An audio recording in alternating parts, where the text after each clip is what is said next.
The Miz is the new WWE champion. Oh my god, guys, Raymaster Flex. Still trying to wrap my head around this. Wow, I just that this was the moment that he took himself out of the Money in the Bank Elimination Chamber match, excuse me, I kind of figured something like this would happen, but I did not expect it to happen in the way that it did.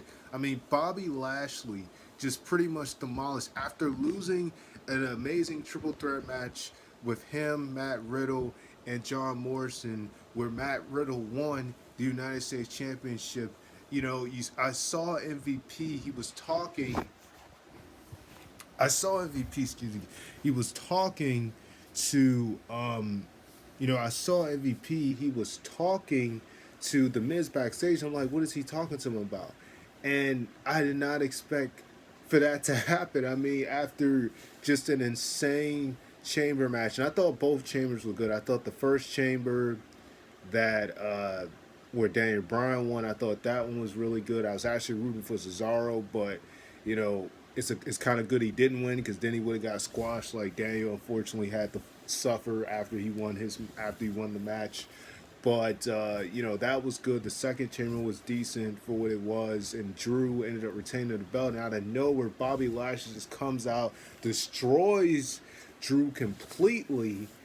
Then out comes the Miz. He cashes in the Money in the Bank and wins the WWE Championship for a second time in over a decade. The last time the Miz was WWE Champion was back in 2010 when he cashed in on Randy Orton in November 2010, like right after, I believe it was right after Survivor Series.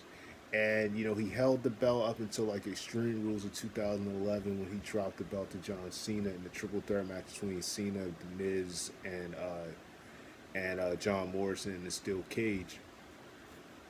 And my goodness, I mean, I just didn't expect for this to happen like this. I mean, I knew The Miz was going to cash in soon.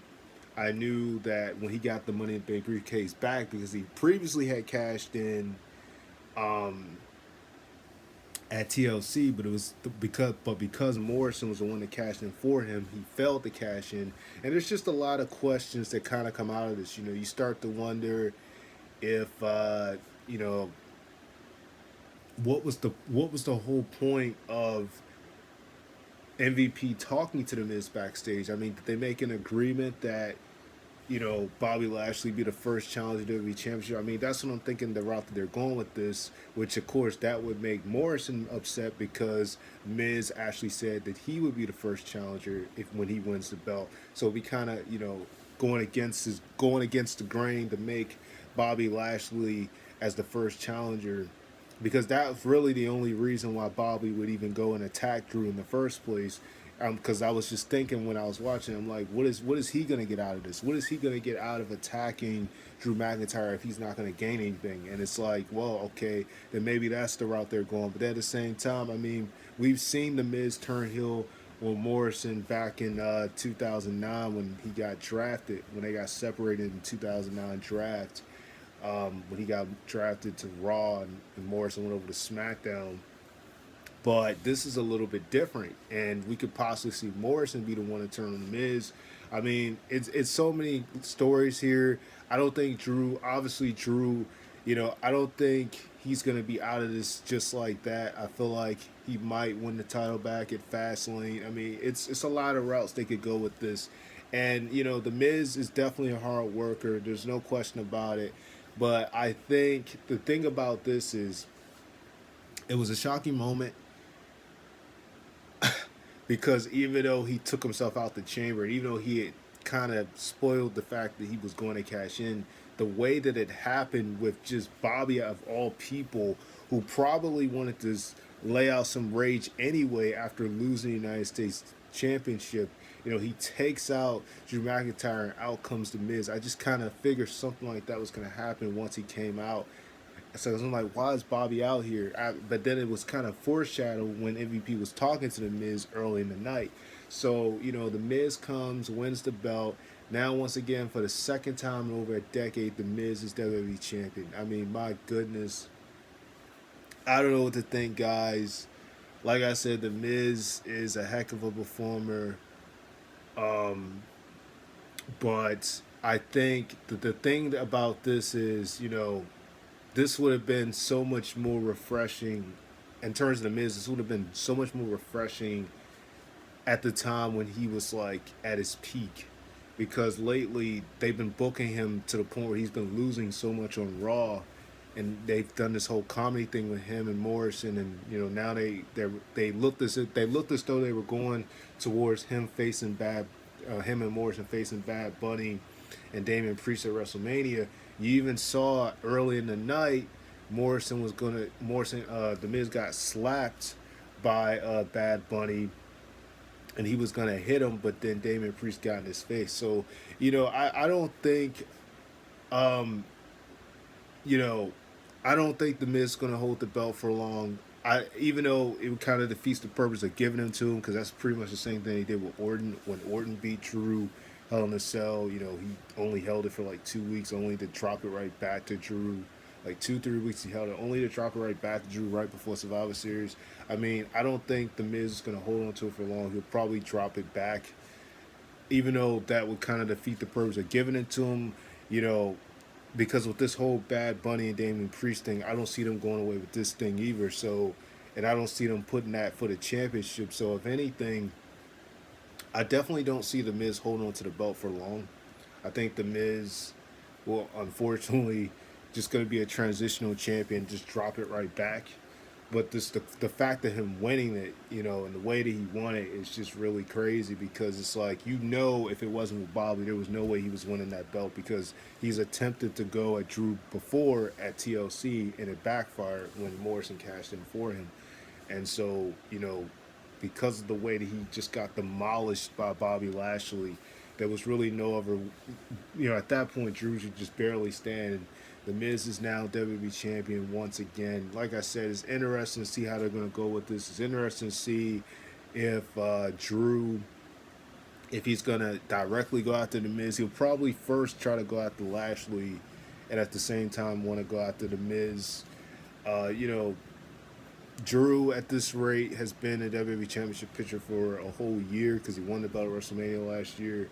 For pretty much almost a year, he's been a WWE Championship picture, and you know, man, this was just kind of crazy. I mean, after a stunning Elimination Chamber, which Orton shockingly got eliminated first, I really thought that he was going to get some type of distraction or something that was going to get him out, but Kobe eliminated him.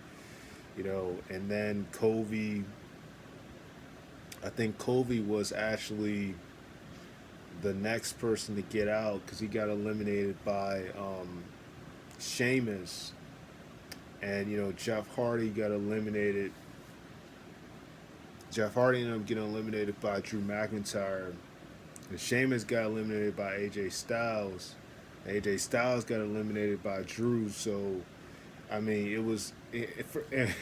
on top of that, he got eliminated by Drew for mid-air Claymore when Drew went for AJ went for the phenomenal form. That was a really amazing finish. But it's just man, what a night.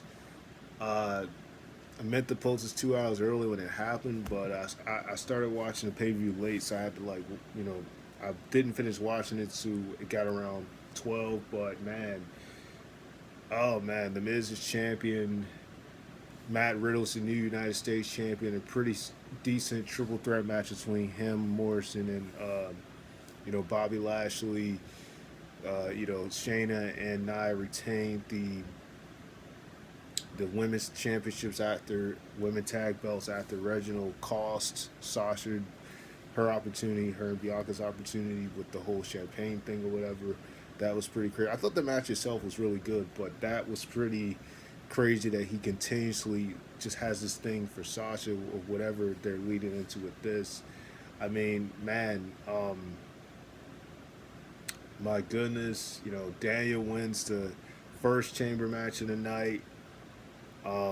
which I thought was really good the way they executed that one. Cesaro actually made Baron King Corbin tap out to start off. He was the first one eliminated. I was really shocked about that with the sharpshooter. He was the first one eliminated.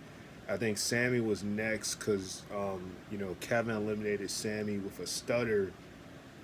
Jay Uso actually got Kevin Owens and Cesaro out. He got Kevin Owens out after smashing his arm with the freaking chamber joint, and his arms got caught in between it. Then he pulled it out and hit him with the splash and got him out. So that was a really brutal spot right there.